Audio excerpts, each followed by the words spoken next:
খুব জোর খিদে পেয়েছে অথবা ঘুম থেকে উঠতে অনেক লেট হয়ে গেছে, তাই বলে কি খালি পেটে থাকবেন? এই ধরনের রেসিপি বানিয়ে নিন। এই রেসিপি একদম কম সময়ে তৈরিও করা যায়, খেতেও কিন্তু দারুণ লাগে, বাচ্চাদের স্কুল টিফিনেও দিতে পারেন। তো এই রেসিপির জন্য প্রথমে একটা কড়াইয়ের মধ্যে নিয়ে নিচ্ছি 2 টেবিল চামচ ঘি। ঘিটা গরম হয়ে গেলে এখানে আমি 2 কাপ সিমুই নিয়েছি, সিমুইটাকে দিয়ে দিচ্ছি। আর গ্যাসের ফ্লেম লোতে রেখে সিমুইটাকে নাড়াচাড়া করে একটু লালচে করে ভেজে নিচ্ছি।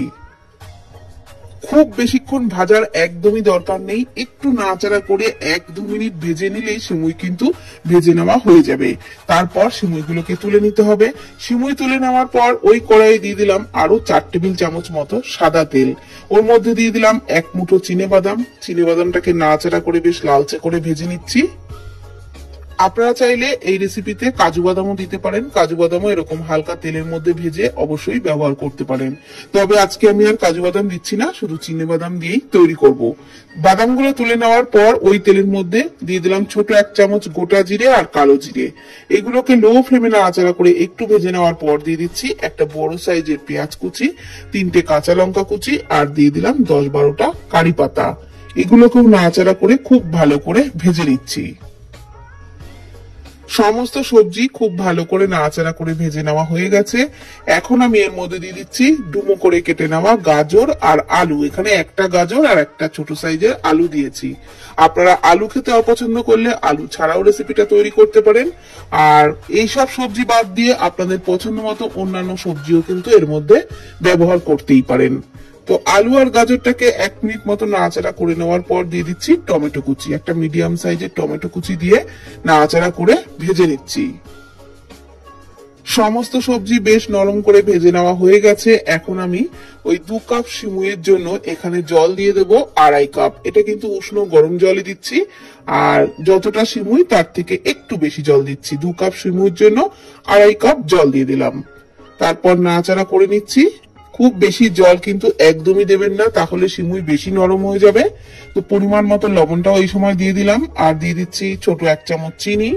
তারপর জলের সাথে ভালোভাবে নাড়াচাড়া করে এটাকে ভালো করে ফুটিয়ে নেব। তো একটু ঢাকনা চাপা দিয়ে ফুটিয়ে নেব যাতে সবজিগুলো তাড়াতাড়ি সুসিদ্ধ হয়। 5 মিনিট পর ঢাকনা তুলে নিলাম। সমস্ত সবজি কিন্তু ভালোভাবে সুসিদ্ধ হয়ে গেছে। একটু নাড়াচাড়া করে নিচ্ছি। তারপরে কিন্তু আমি এর মধ্যে সিমুইগুলো দিয়ে দেবো। আর সিমুই সিদ্ধ হতে খুব বেশিক্ষণ সময় একেবারেই লাগে না। তো সিমুই দিয়ে নাড়াচাড়া করে আরো 5 মিনিট মতো ফুটিয়ে নেব, তাহলেই কিন্তু রেসিপিটা একেবারেই রেডি হয়ে যাবে। তো ঢাকনা চাপা দিয়েই ফুটিয়ে নিচ্ছি। 5 মিনিট পর ঢাকনা তুলে নিলাম। এখন কিন্তু জলটাও একদম মরে গেছে আর রেসিপিটাও রেডি হয়েই এসছে। সমস্ত সবজি সিমুই সবকিছুই সিদ্ধ হয়ে গেছে। তবে একটু ঝরঝরে করতে হবে, তার জন্য লো ফ্লেমে নাড়াচাড়া করে আরো একটু ভাজা ভাজা করে নেব। আর এই সময়তেই ভেজে রাখা চিনেবাদাম গুলো দিয়ে দিলাম। তারপর লো ফ্লেমে নাড়াচাড়া করে আরো একটু ভাজা ভাজা করে নিচ্ছি। এতে করে কিন্তু সিমুইটা একদমই ঝরঝরে হয়ে যাবে। তো আরো 1 মিনিট মতো লো ফ্লেমে ঢাকা দিয়ে রেখেছিলাম, তাতে কিন্তু সিমুইয়ের জল একেবারেই শুকিয়ে গেছে আর সিমুইটা কিন্তু একদমই ঝরঝরে হয়ে গেছে। আর এইভাবে একটু খুন্তি দিয়ে ভেঙে ভেঙে দেবেন, যদি দলা থাকে তাহলে একদমই ছাড়িয়ে যাবে। আর তারপর এইরকম ঝরঝরে হয়ে গেলেই নামিয়ে নিতে হবে। গরম গরম পরিবেশন করুন ব্রেকফাস্টে বা স্কুল টিফিনে, খেতে কিন্তু দারুণ লাগবে। চটজলদি দারুণ সুস্বাদু রেসিপি, তো অবশ্যই ট্রাই করুন। আর ভিডিওটি ভালো লাগলে প্লিজ কমেন্ট করবেন। ভালো থাকবেন, সুস্থ থাকবেন। ধন্যবাদ।